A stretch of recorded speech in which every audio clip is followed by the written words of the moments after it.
वो झूठ बोल रहा था बड़े सलीके से, मैं एतबार न करता तो क्या करता।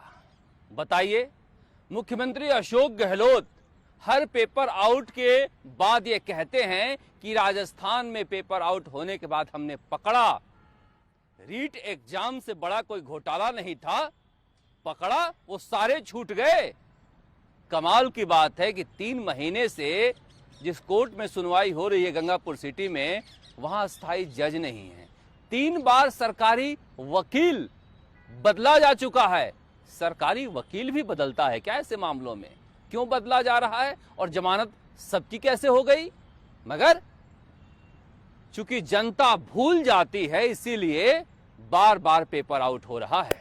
अब कहा जा रहा है कि जो 2nd ग्रेड टीचर परीक्षा का पेपर आउट करने वाला था, सुरेश ढाका और भुप्पी उर्फ भूपेंद्र सहारण, वो तो नेपाल में है। कमाल की पुलिस है। आपको रात को ही पता चल गया था कि पेपर आउट होने वाला है और आरोपी नेपाल चला गया, ऐसा कहा जा रहा है। पता नहीं कहां है, मगर अगर नेपाल गया है तो निश्चित रूप से यह सरकार की बड़ी विफलता है, या फिर सरकार के लोग शामिल हैं भगाने में। क्योंकि हमें तो यकीन ही नहीं हो रहा है कि रीट पेपर आउट घोटाले का आरोपी इतना बड़ा मकान बनाकर जयपुर में रह रहा है।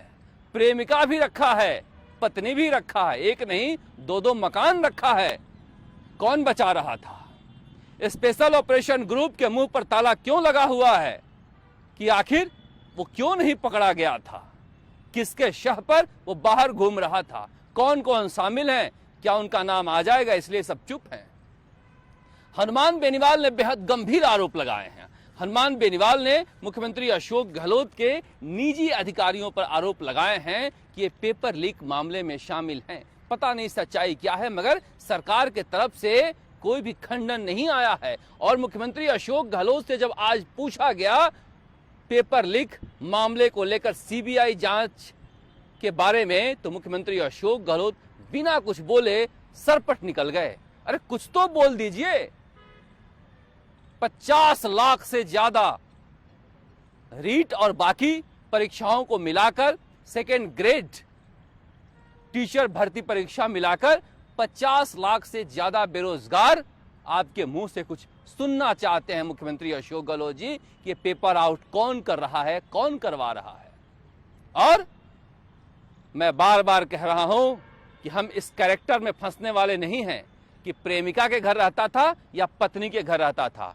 हमें तो यह चाहिए, राजस्थान की जनता को तो यह मालूम होना चाहिए कि आरपीएससी से ये पेपर कैसे पेपर लुटेरों तक पहुंचा था। बिश्नोई गैंग, जालोर कांड, जालोर गैंग किसी जाति और किसी क्षेत्र के आधार पर इसे बरगलाया नहीं जा सकता, क्योंकि वो लोग मुख्य सरगना नहीं है। मुख्य सरगना है जो आरपीएससी से या फिर प्रिंटिंग प्रेस से या फिर स्ट्रांग रूम से या फिर मॉडरेटर हो जिसने पेपर लीक किया हो। इसलिए इसे तरह तरह की कहानियां बताकर नहीं घुमाया जाना चाहिए, क्योंकि हमने रीट मामले में बहुत सारी कहानियां सुनी और उन कहानियों के सभी पात्र जमानत पर हैं। इसलिए आप तो यह बताओ कि आरपीएससी से पेपर कैसे निकला था और क्या कोई जिम्मेदार नहीं है? मुख्यमंत्री अशोक गहलोत इतना मशहूर डायलॉग मारते हैं कि हर गलती कीमत मांगती है, किसी ने कोई गलती ही नहीं की। क्या राजस्थान पुलिस को, एसओजी को, और इतने बड़े बड़े पुलिस के अधिकारी हैं, किसी को पता ही नहीं चल पा रहा है कि पेपर कैसे आउट हुआ? ठीक वैसे ही जैसे रीट मामले में पता नहीं चल पाया। कितने ईमानदार चोर हैं राजस्थान में कि पेपर 1 और पेपर 2 रीट का दोनों एक साथ रखा हुआ था, एक ही का निकाला था। ठीक इसी तरह से जैसे 2nd ग्रेड टीचर भर्ती परीक्षा में इतने ईमानदार हैं पेपर आउट करने वाले कि 21 तारीख से बस चला रहे हैं, सिर्फ एक ही पेपर लिया था और देने वाला भी सिर्फ एक ही पेपर दिया था। वो तो भला हो उस कैंडिडेट का, भला हो उस अभ्यर्थी का जिसके पास फोन पहुंचा था कि पैसे 2 पेपर लो, और उसने एसपी को फोन किया और मामले का भंडाफोड़ हुआ।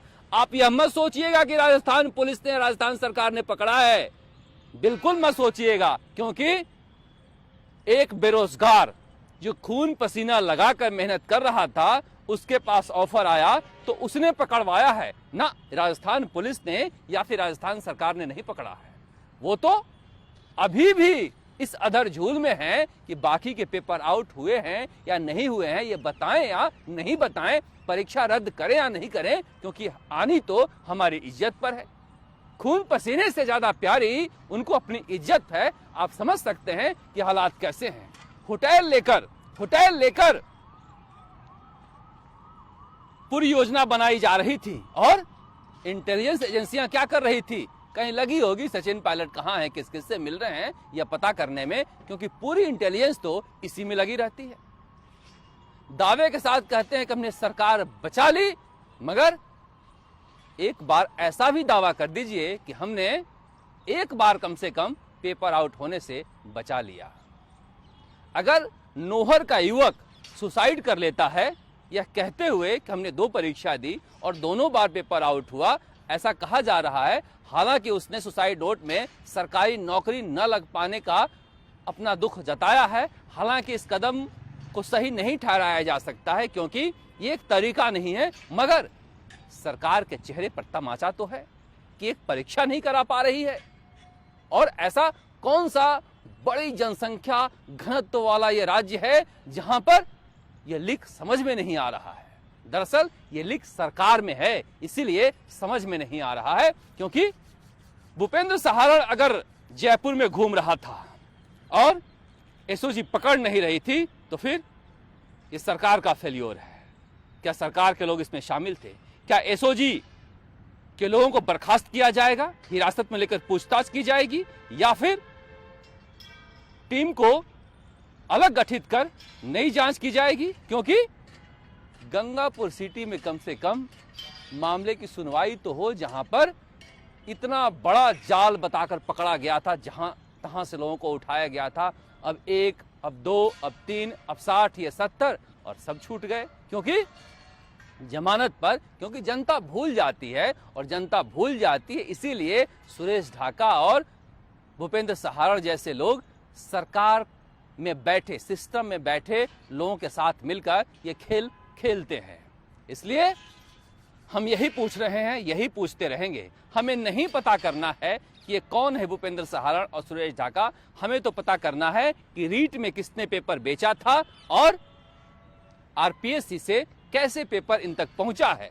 आप ये बता दीजिए, आप कहानियां मत बताइए, क्योंकि राजस्थान में कोई ये पूछ नहीं रहा है सरकार से कि इतने दिन हो गए, कुछ तो पता चला होगा कि पेपर कैसे आया था बाहर, मगर सरकार खामोश है।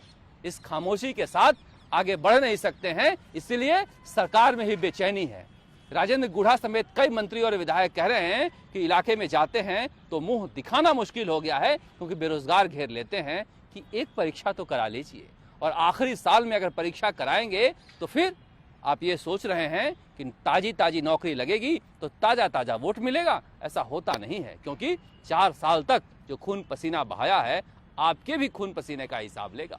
इसलिए हमारी नजर रहेगी, नेपाल हो या भूटान हो, कहीं भी हो, पेपर लुटेरे हम लगातार दस्तक देते रहेंगे सरकार के ऊपर, और ये दबाव बनाए रखेंगे कि आप आरोपियों को पकड़िए और जनता में ये खोखले दावे मत कीजिए कि हमने सबको पकड़ा है। ये जो हाथी का दांत आपने विधानसभा में पेश किया है, नकल विरोधी कानून, उसे कम से कम लागू भी कीजिए, ताकि जनता में भरोसा पैदा हो आपके लिए जो टूटता जा रहा है। नमस्कार, जयपुर से शरद कुमार, आप देख रहे थे राजस्थान तक। देखते रहिएगा राजस्थान तक।